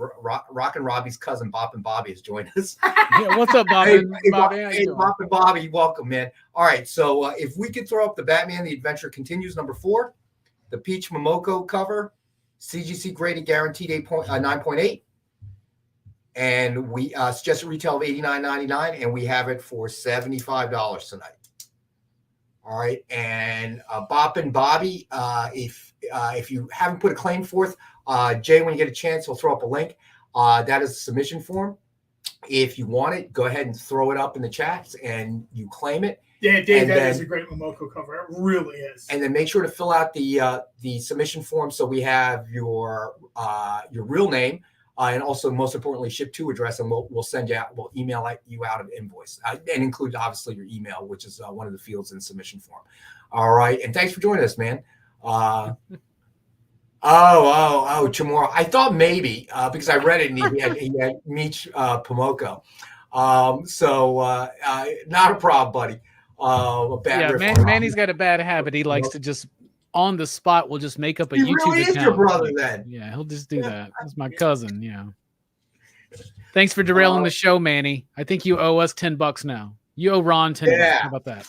Yeah, what he said. You owe Ron a nasty Nick CCA. This show has never been on the rails, so we can't hammer someone for derailing the show. That's kind of true, too. We can't even see the rail from here. Off the Rails with Rex and John. That's the new show. Off the Rails I like with Rex that. and John. I like that. I do. And it's just a show about trains and the history of trains. Oh, wouldn't that be great if it was just good evening and we're like in a nice club car? Hey, hold on. Let's see. Ron, I think was it Ron who asked the question? I like Lars, man. He's going to create an account called Wex Wang and do his own recaps. Hey, I have attorneys that will call you about that. Okay. Let's see. Ron, yeah, listen, you can if you want. I mean, we'll Amy and I in the morning tomorrow, we'll shake it all out and, probably, put it as a part of your invoice, but you certainly can if you like to. That's no problem. I know Ron is always excellent with the paperwork, always gets those submission forms in right away. Mark just brought up a really good point about Naomi on the CW. Most people are going to say, what's Naomi? And that's the point. They didn't push that show nearly hard enough. Right. To use a pro wrestling term, that show got pushed not at all. So I watched like the first, 6, 7, 8 episodes. And, it was a good, solid comic book product, like comic book TV show product. I didn't hear anything about it. Like the opening week I saw like an ad like in 1 month of DC Comics and then nothing. So when they're like, oh, this didn't get the numbers that we wanted, well, there's a reason why you didn't get the numbers that you wanted. You know what I mean? They push things like Black Lightning's another one. That show completely died off. First season, everybody's talking about it. Right. There were people that didn't even know there was a third season of Black Lightning. Right. And then it shows up on Netflix 8 months later, 6 months later, and it's way too late to help with the ratings and the decision. No surprise that Black Lightning didn't catch a spark. Hey, Lars, man, don't hate to admit it. I watched it too for a bit. The problem, Legends of Tomorrow is probably start to finish, and I'll catch the flack on this hill, but from start to finish, Legends of Tomorrow is probably the best of those CW shows. See, I heard Legends of Tomorrow was yesterday's news. No, man, you got the zingers tonight, boy. Are you drinking? If not, you should stop. If you are, But hey, what is the movie tonight? Tonight it's the grand finale of Action Fest, and we're doing all of the Teenage Mutant Ninja Turtle movies. Nice. That's why I just watched that one with Stephen Amell as the crappy Casey Jones. Yikes! Oh, nice. Vanilla Ice. Cool. I know. My favorite TMNT character is Vanilla Ice. So, who played April in that movie with Stephen Amell? It was Megan Fox. Was it Megan Fox? That's right. Yeah, that was the big thing at the time. And speaking of shows off the rails or on the rails, yeah, you absolutely should be checking out Rockin Robbie's show. Yeah. Check out his channel for more zingers and puns, right? Man, dude, you are on fire with the puns tonight. So I know that one of the topics that we were supposed to discuss before your tech problems occurred on Friday, which there was no tech problems. He just didn't want to talk about it. It's dude, he came up with the idea. Yeah, I mean, I was geared up to do the show. I was ready. I had it going, man. It writes itself, as you say, and it's only Monday, so yeah, it was the Ezra Miller stuff going on. on. Basically, what we were going to talk about was going to be the leaked plans. Apparently, like Warner Brothers Discovery's got all these contingency plans, like Ezra Miller does an apology, seeks professional help. We push the movie, we go with it. Ezra Miller doesn't make an apology. We barely push the movie. We release it. We recast him. And then the third option was like, just stop. Like completely. What I heard was, so best case scenario, apparently his mom is now going to be the Flash. You're kidding me. No, that would be, wouldn't surprise me. But the mom is supposed to be there with him, I guess, at this point in time. And he seeks the help he clearly needs, and they involve him in the promotion of the movie. Oh, no. I'm with Dave. Listen. I'm done with Ezra Miller. As a person, I hope he gets the help he needs. Yeah. As the Flash, I am done. I've never been a fan. The problem is they got this $200 million movie just sitting there. Like I love all the, you always see all the memes of Reverse Flash being like, Barry, I'm the one that did it. Flash.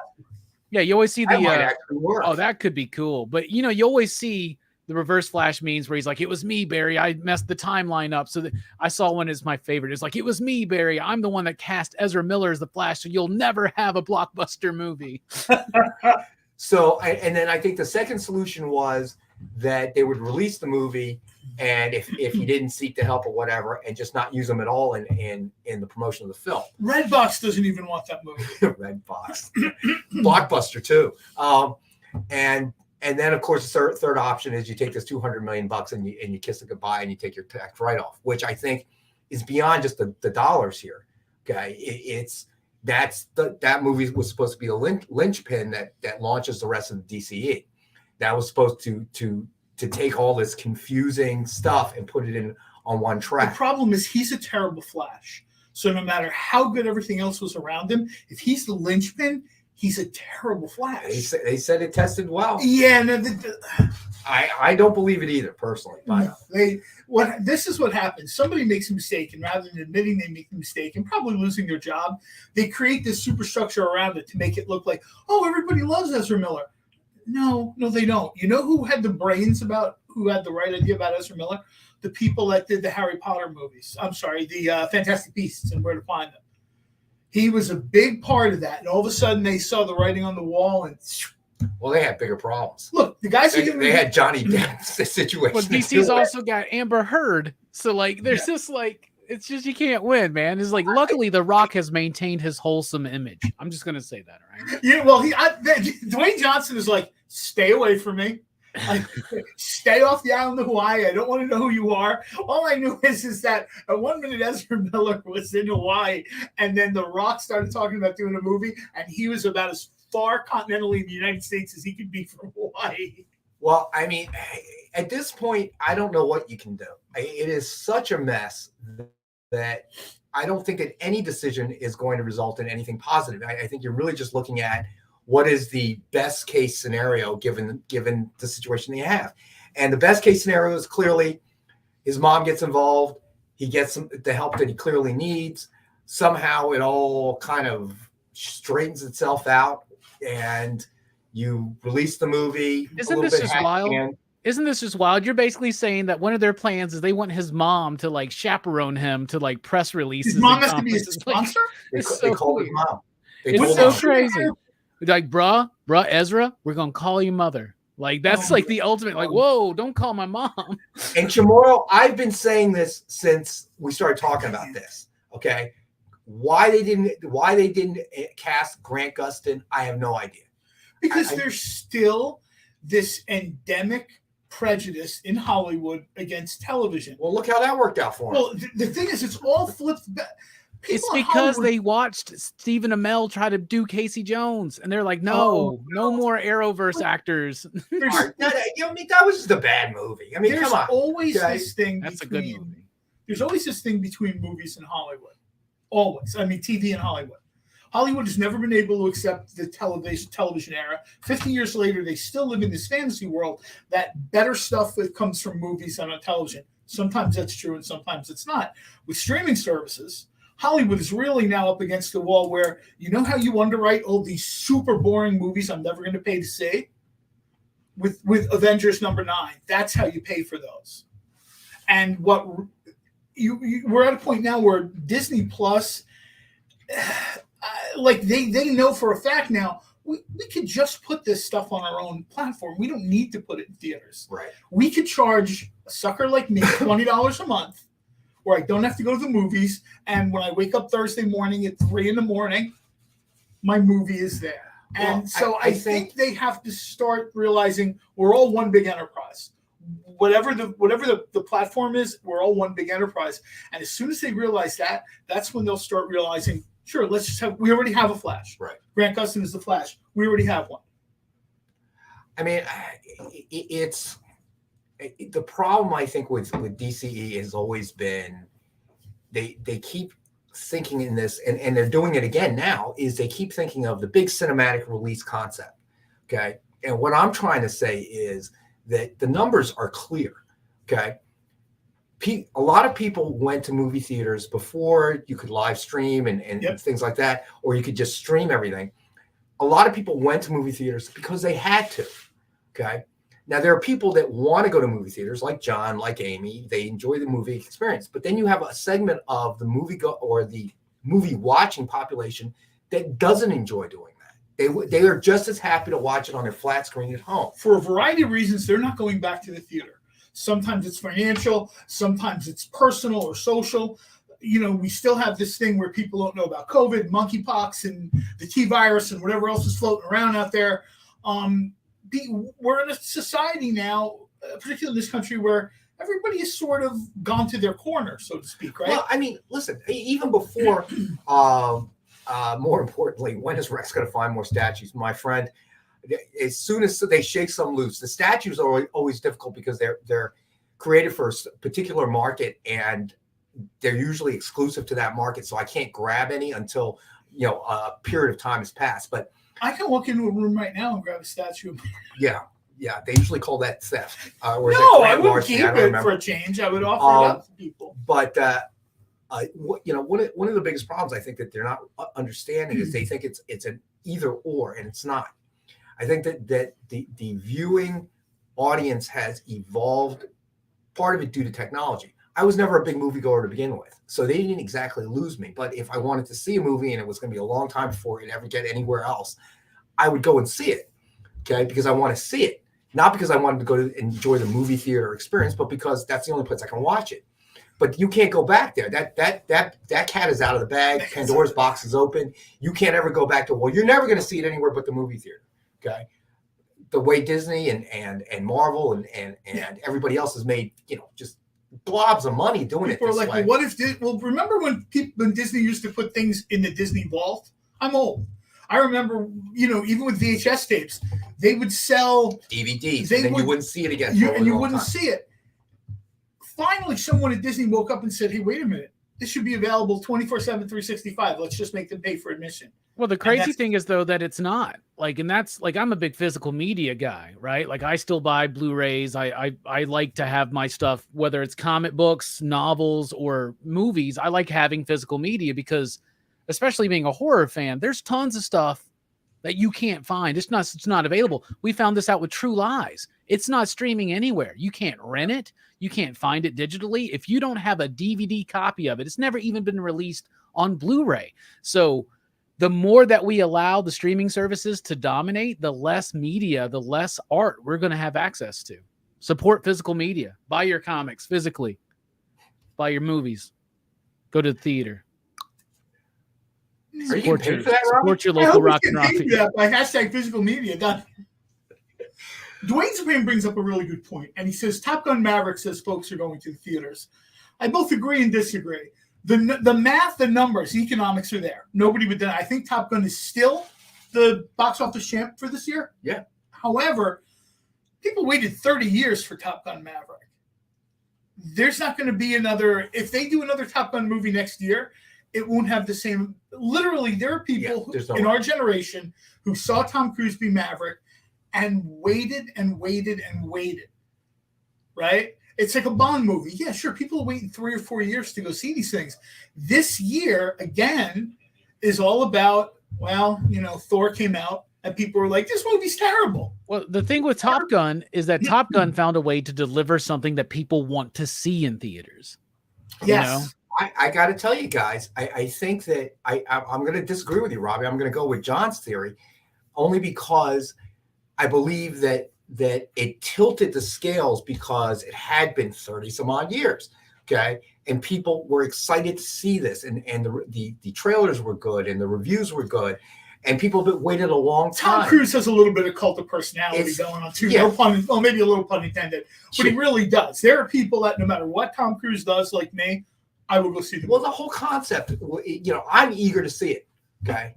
But as we've talked about in the past, I'm one of those guys. Okay, I don't really need the movie theater experience, so I'm waiting it out because I know eventually I'm gonna get to see Triple B's Hollywood Ends is only going to be in the theaters. I don't deny that's what they're saying. I simply don't believe that. Yeah, I love the where I was going. Okay, I love going to the movie theater too. So much so that I'm thinking about going to the theater next week because it's the 60th anniversary Phasma event screening of Dr. No. Now I have Dr. No on Blu-ray, but I'm going to buy a ticket to go see it in a movie theater, just because that's the kind of guy I am. I've never seen Dr. No in a theater. That sounds like a trip. Sounds cool. I'll tell you how much I love Fathom Events. Tonight, I had to give up a ticket to do this show to see one of my sort of low-key favorite movies I watch on TNT at like 1 o'clock in the morning, whenever it's on. My wife got tickets to see this in Fathom Events, and I couldn't go because I said, well, I didn't want to leave you hanging and do the show. The movie, Pitch Perfect. Tonight was Pitch Perfect from Fathom Events, and I got to tell you, movies like that just make me laugh. Is it good cinema? No, of course not. All I'm asking you to do is entertain me. Right. All right. So I'm going to throw one more book up before we go to break. All right. We got Action Comics number 1000, DF exclusive wraparound covers signed in silver by Dan Jurgens. All right. It is number 9 of 1938 signed in silver, and is one of our 5-star books at $50. I love his signature, man. I mean, we've talked about people's signatures a lot on the show. Cool. I like Jurgens' signature. It's almost Alex like Ross, is Lee, almost Jay like Lee. It's like a John Hancock, when they do the big sort of. Yeah, I love Kevin Nolan inking Dan Jurgens. That is amazing. I want to see more of that. That's awesome. They make an incredible team. All right, so we're going to take our last and final break. We'll be back in a couple minutes. Stay with us.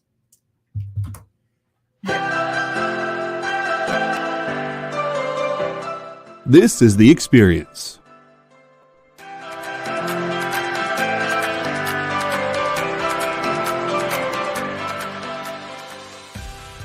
Good afternoon, everybody. Hey there, hi there, ho there. You're as welcome as can be. Hi, I'm Nancy McCann. Welcome to Friday Night Live on The Experience. Welcome, everybody. It's Fat Jack's Comic Crib. Brendan, Al, Jason, hanging out. There I am. Welcome back to Kicking It with Henry, folks. I am your host, Henry Kumpa. It's great to be here with you guys. So we are going to talk about books that are in stores this week. Hi, everybody, and welcome to Mishmash. Hello, and welcome to the Black Comics Universe, presented by Peep Game Comics. And you gotta love it that the first people in the minute to skim it are creators. Up, everybody! Welcome to another Wednesday Warriors. My name is Joey Galvez, and this is my pal Ambrosia. Hey, everybody! Welcome to Space Cadet. Hey! What's up? Welcome, everyone, for another episode of I Must Ask You a Question. Hi, everybody! Welcome to Nerd News Now. Hey, this is Rex. Welcome to Comic Collectables. Hey, hello, all you happy people. Welcome to the Dan Wickline Show. Hi, everybody, and welcome. Is the crazy show that we do on Thursdays called What's in the Box? What's in the Box? Comic culture and sales.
Hey, and we're back. Oh, we're going to do the whole last segment of the show like you did that segment that Dave is just talking about. Man, I really hate these robocalls. I didn't even know this place existed. St. Johnsbury, Vermont. I guarantee Answer the call. No, dude. Say hi. Isn't that what? I think that's. I should have done that. I should have done that. I think that's where Ezra Miller was. I think that. Yeah, you might want to. It might be his mother. You might want to answer it. No, tomorrow. He's watching the show. Tomorrow, I'm right there with you, man. He loves Pitch Perfect. There's a bunch of movies that TNT calls instant classics. These movies come on, and I just leave them on. They just don't go off. It's like I think I saw the first one. The number one kind of film, but the number one of those movies is Zoolander. Oh yeah. Zoolander just, I could be on my way to like a wedding or a funeral, and if Zoolander comes on, I'll be at the reception. I'm good. All right, that movie is hilarious. All right, so next up, let's see how many books we got left. Ooh, we got to get through some of these books here. We got Maestro, Future Imperfect, Marvel Tales #1, signed in silver by Peter David. Only 92 of these signed, and this is number 13 of 92. And it is a 5-star at $50 book. Dwayne, Peter David is a great. Pussycats is a guilty pleasure for me in the live-action movie. HBO Max added like 2 seasons of Josie and the Pussycats, 1 season of Josie and the Pussycats in Outer Space, and then Archie did like 2 different versions of Josie and the Pussycats. And I got to tell you, all that stuff, I'm just take the money, take my money. It's John, we're homies, man, because I am such a fan of Josie and the Pussycats. That movie with Parker Posey, Rachel Lee Cook, Rosario Dawson, like Alan Cummings. I love that movie so much. Parker Posey is someone they could not put in. Like, you would put her in everything, and I would never say I'm tired of seeing it. All right, I got to be honest. The Scooby-Doo live-action movies, I was a big fan of. Those are written by James Gunn. I was a huge. It's James Gunn. It's Sarah Michelle Gellar. I had to watch it a million times because it came out just as my daughter was, young enough. She was into those movies, and of course, all right, John Spillos, you got it, buddy. Mark, I have Dr. No on Blu-ray. I have Dr. No on Blu-ray, Mark, but never mind. Hold on. John Spilios. You got it, John. I got you, buddy. Today's prize, hashtag Rex robocalls. Yeah. But, growing up watching TV, it was Scooby-Doo and it was, Josie and the Pussycats. Those were the shows you got to watch. Hanna-Barbera was my thing when I was younger, much more than DC or Marvel. Hanna-Barbera was didn't have much choice. That was what was on TV. I looked at DC, I guess, bought Hanna-Barbera, and the thing that they've done in like the last 10 years that I thought actually had a chance to like get new people interested and involved was Future Quest. John, I was about to say that book was really good. Doc Shaner on the artwork, Doc right? Shaner, Jeff Parker. Yeah. Hey, John, we'll work it out when you get back, buddy. All right, if that's the case, don't stress about it. All right, that's fine. Yeah. However, just email me, buddy. We'll work it all out. Jeff Parker's a really good, like, pulpy kind of writer too, so it really fit with that, and like kind of having that connective tissue with everything was really cool. Do you want to hit the name drop thing because we're talking about Jeff Parker and what, is there a button? I didn't think there was a button. Well, I don't know, because every time you always say, hold on, it's name drop, open your umbrella. Jeff Parker is probably one of the comic book creators I've talked to the longest, one of them. He did something for me, which is my all-time favorite Marvel thing. It's not Fantastic Four, it's not Avengers, it's Agents of Atlas. And Jeff Parker, if he has a superpower as a creator, it's to take something sort of forgotten, sort of faded into the background, something not super hyped up, like, right. Batman in your face, have your Batman vitamins and cereal. And he finds a way to make that property new and exciting. Agents of Atlas was based on a volume 1 issue of What If, which almost everyone had forgotten about. And he took that and he turned it into probably my favorite thing Marvel has done. And I know what if the Avengers were formed in the 50s, right? And it's like Marvel Boy. 7. Maybe it's number 7, 4, 7, something like that. But single digits. And he found a way to turn that for years into, now there's other people that do Agents of Atlas. It's still very good. Right. But when Parker was doing that, and then, we had Jeff Parker here doing Flash Gordon, right? Flash Gordon is one of those things when Dynamite started doing it, people sort of forgot about it. It was not a big deal. And Parker and Shaner, and I can't remember who else did the art, they totally put Flash Gordon like back into the mix of stuff. So this is a question I want to ask Robbie. Have you, and this is one of, I guess, number 9. Thank you, Preston. It was What If number 9. I guess one of my guilty pleasures in terms of movies. Have you ever reviewed the Flash Gordon movie?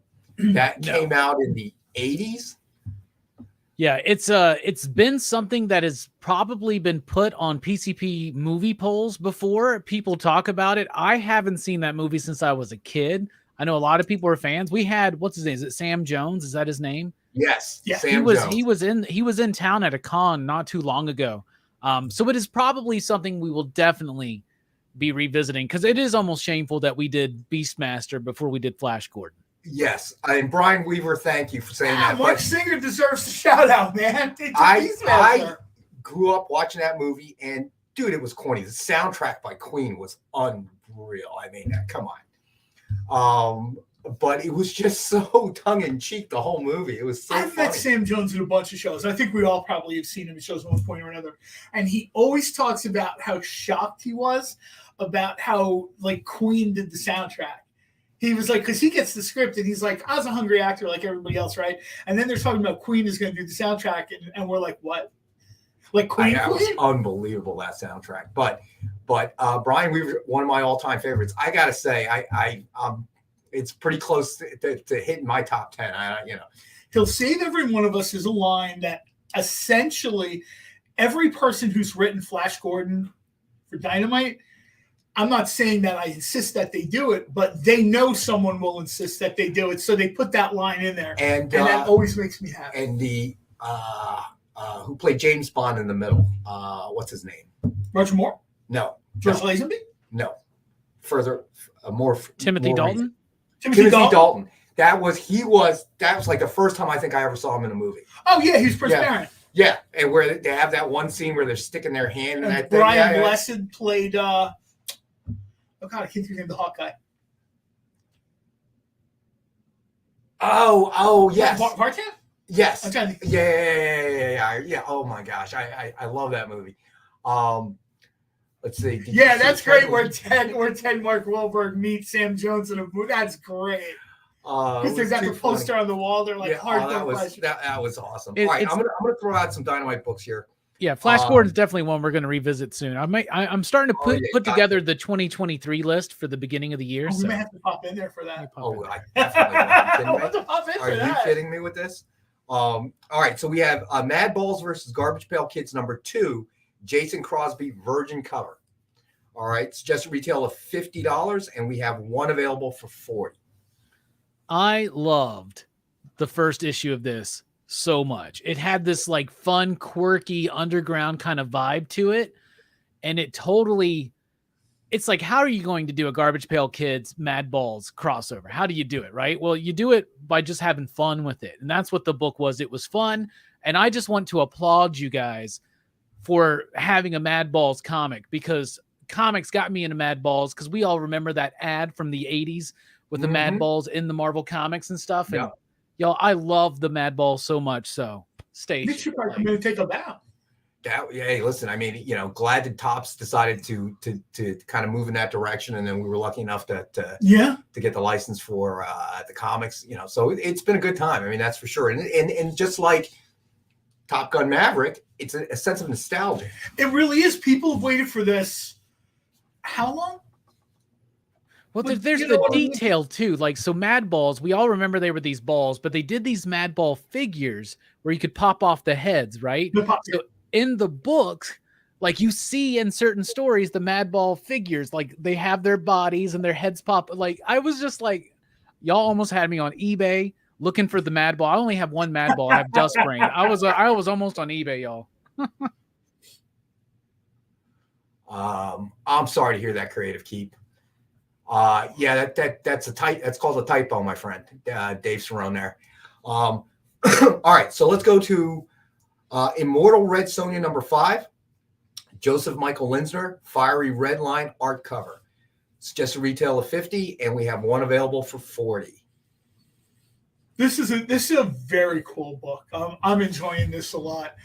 It's not the usual Red Sonja thing, so I think that's sort of the last couple things we've had. We've had Red Sonja as a primary caregiver, right? Foster mom for Red Sita, and we've had her in this, which is a very different setting. It's kind of semi-Arthurian. Weird. Oh, you know what? 10 minutes left on best offer. So I'm gonna do a quick Rex cap on the best offer book. Sorry, buddy. Mark Wade's Green Hornet #3, exclusive Jonathan Lau Dynamite Advance Order subscription variant. Ed Weird switch back to Facebook. I saw he is in the lead at $10. Then we have Venom #25, black blank variant signed with Venom cover sketch in silver. And a suggested retail of $89.99. It is a best offer book starting at $50. And then we had Barbarella #8, premium metal cover by Carla Cohen. And his best offer book starting at $50. And John Spilios is in the lead at $50. And then we had Panther #1, premium metal virgin cover by Judy Jong. And it is a best offer book. And Preston is in the lead at $50. All right, John Spilios is going 15 on the mark on the Green Hornet. Gotcha, John.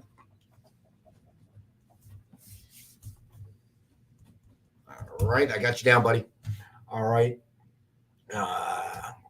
Yeah, no, we knew what you meant, buddy. Hey, Jonathan, thanks for joining us, man. Yeah.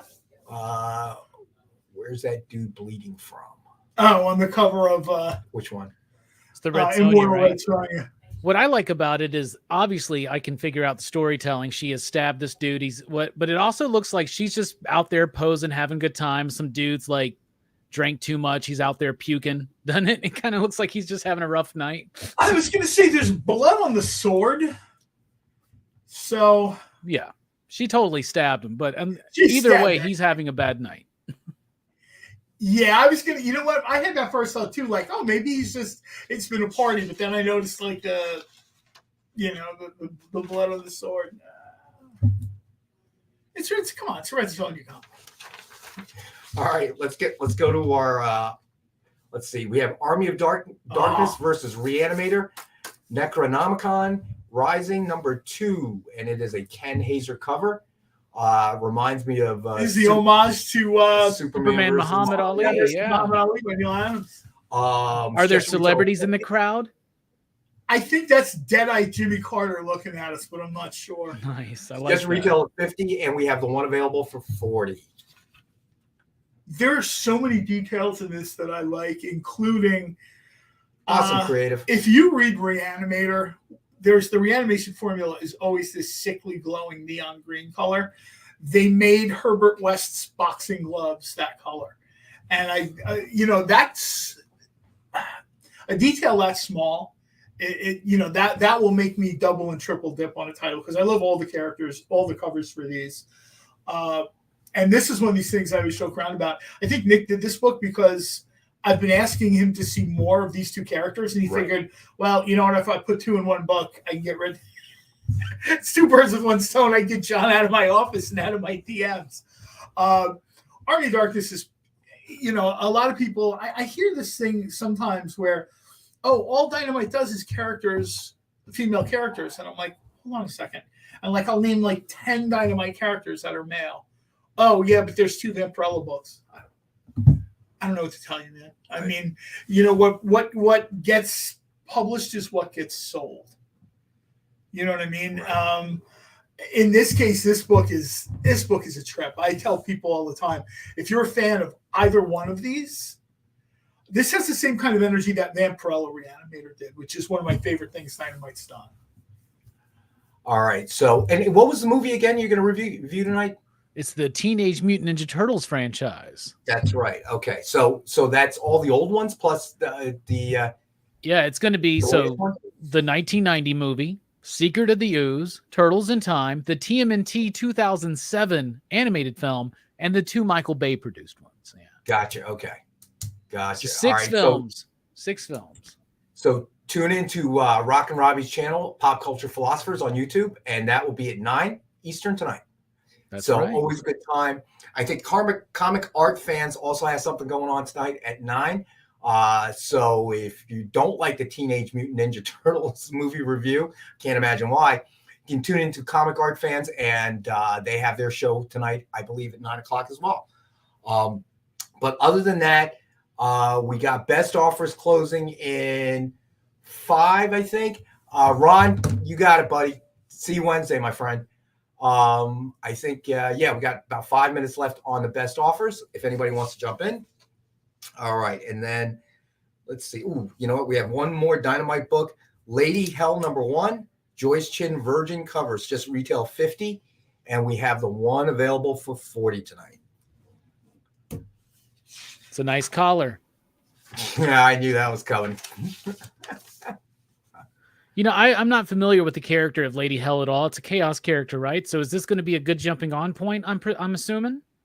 Yeah, I think the chaos characters haven't had the most consistent runs. You know, they stopped and started. Dynamite's done them and not done them.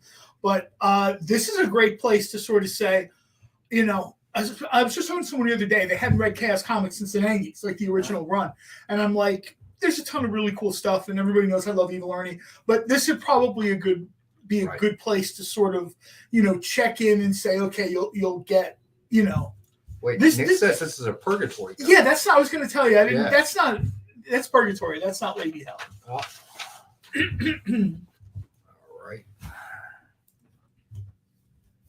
All right, and just to let's see, saying goodbye to Lars Man. Lars Man, take care, buddy.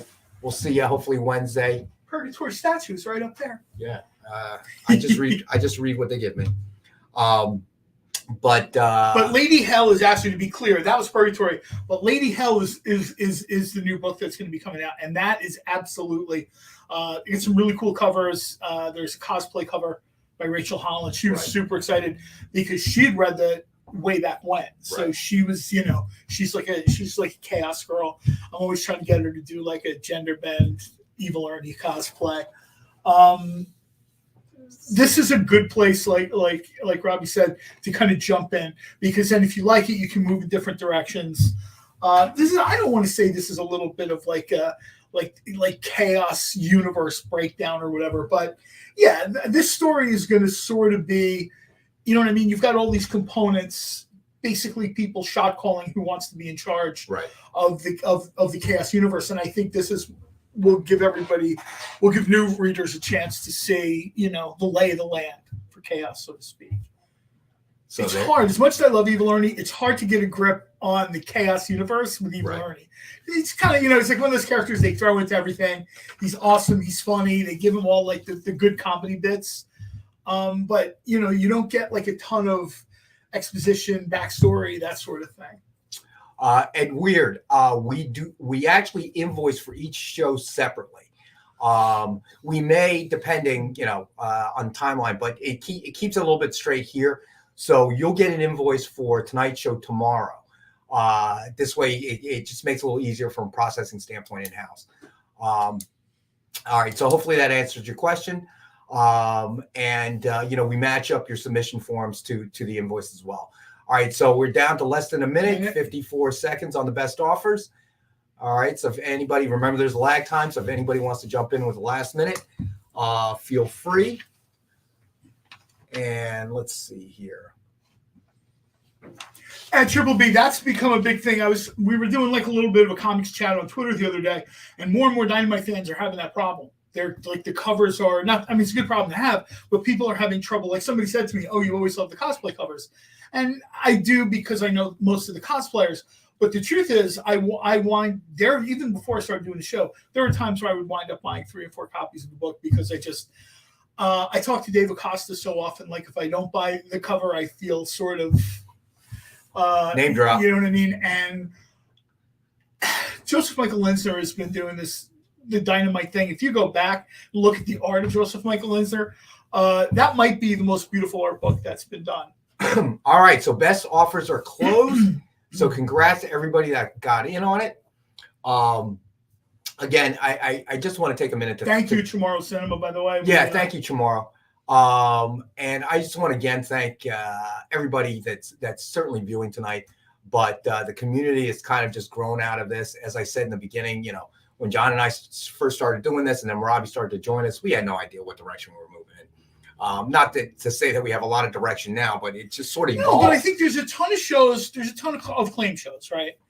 And we wanted to try to do something different. We wanted to try to connect with people more than, viewer 1, 2, 3, 4 claims this book. Right. Because, and I've said this a bunch of times, and maybe this might not be the smartest thing to say, but it's how I honestly feel. If you just want to buy a comic, you can go to dynamicforces.com or Dynamite and buy the book. You know what I mean? Like, I'm assuming that people are looking for more than to just pick up a comic book. I would agree with that. I mean, don't get us wrong. I mean, we do want to sell books. Absolutely go to Dynamic Forces. But it's evolved into this thing, and the viewers out there certainly. And weird, we got the 10-packs, buddy. I just never got to it. We had so much stuff packed, and obviously other things. And Jay, there was in the comments. Jay, there was a lot of onions getting cut tonight. I think everybody sort of. So, and Weird, you got it, buddy. And just to remind everybody, in case you just jumped on, what Weird is referring to is every show, and I forgot to mention it tonight, we have a Dynamite 10-pack. It is 10 random Dynamite titles. Suggested retail of cover price of $3.99 or higher. So suggested retail $40 or higher. We have it for $5, 50 cents a copy.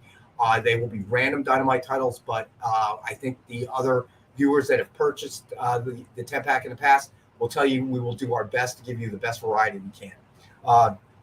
Chamorro, that's thank you, buddy. Thanks for saying that. We have a great time, John and I, when we do this. All joking aside. When Robbie joined us, it obviously only made the show better. So we appreciate Robbie joining us every Monday night. Keeps things flowing. And then we appreciate all the new viewers, but seriously, the regular viewers that we have, thanks to you guys, somehow we just want to thank the people on Twitter too. Yeah, we just seem to form a community, and it's not anything that John and I plan or anybody here at plan. It just sort of evolved. John Spilios. John, much love and respect, brother. We will be here when you get back. Yeah, we definitely will. We're proud of you, bro. And I can guarantee you the quality of the show will not have improved by the time you return. It'll actually have diminished a little bit. So it'll diminish a little bit. It might. I'm not making any guarantees. But, John, I know that you have a community here to support you, obviously. Yeah, absolutely, and I was just absolutely stunned by, that love coming out. When the full connecting cover Punisher came out. It just shows you what we've done here, and certainly by as much accident and luck as anything else. So again, I want to thank all of our viewers. John Spilios, we'll be here, buddy. Wait for you. Yeah, we'll be here when you get back. Thank you, everyone. Thank Robbie. Thank you, Robbie, as always. Robbie's streaming like 29 hours a week. I'm glad he has. Is that all? Well, you got an extra 10. But check out Robbie's show. Yeah, check out Robbie's YouTube channel. Check out his movie review tonight. Is Teenage Mutant Ninja Turtles, the entire collection. And then hopefully, if Robbie's IT problems are resolved, we will. I'll be on his show on Friday. Mark Herron, thanks for joining us, buddy. Absolutely. We'll be back Wednesday. And yes, we'll be back Wednesday in the comic book day. Wednesday with AR Comics. Alec will be our guest on Wednesday night. So again, Sheldon, what's going on, buddy? So again, I want to thank everybody out there. Great community, and I'm really glad. We have something coming up next. Is there something coming up next? I don't know. I don't. Is there something coming up next? Mishmash will be on there. What's that? It'll be Mishmash. Okay, yeah, Mishmash. All right, gotcha. So Mishmash is on right after our shows with Miss Jen. So stay tuned. Have a great night, everybody. Robbie, see you guys Wednesday. Join the party. Head over to our link tree to find all the links for everywhere the experience is all the time.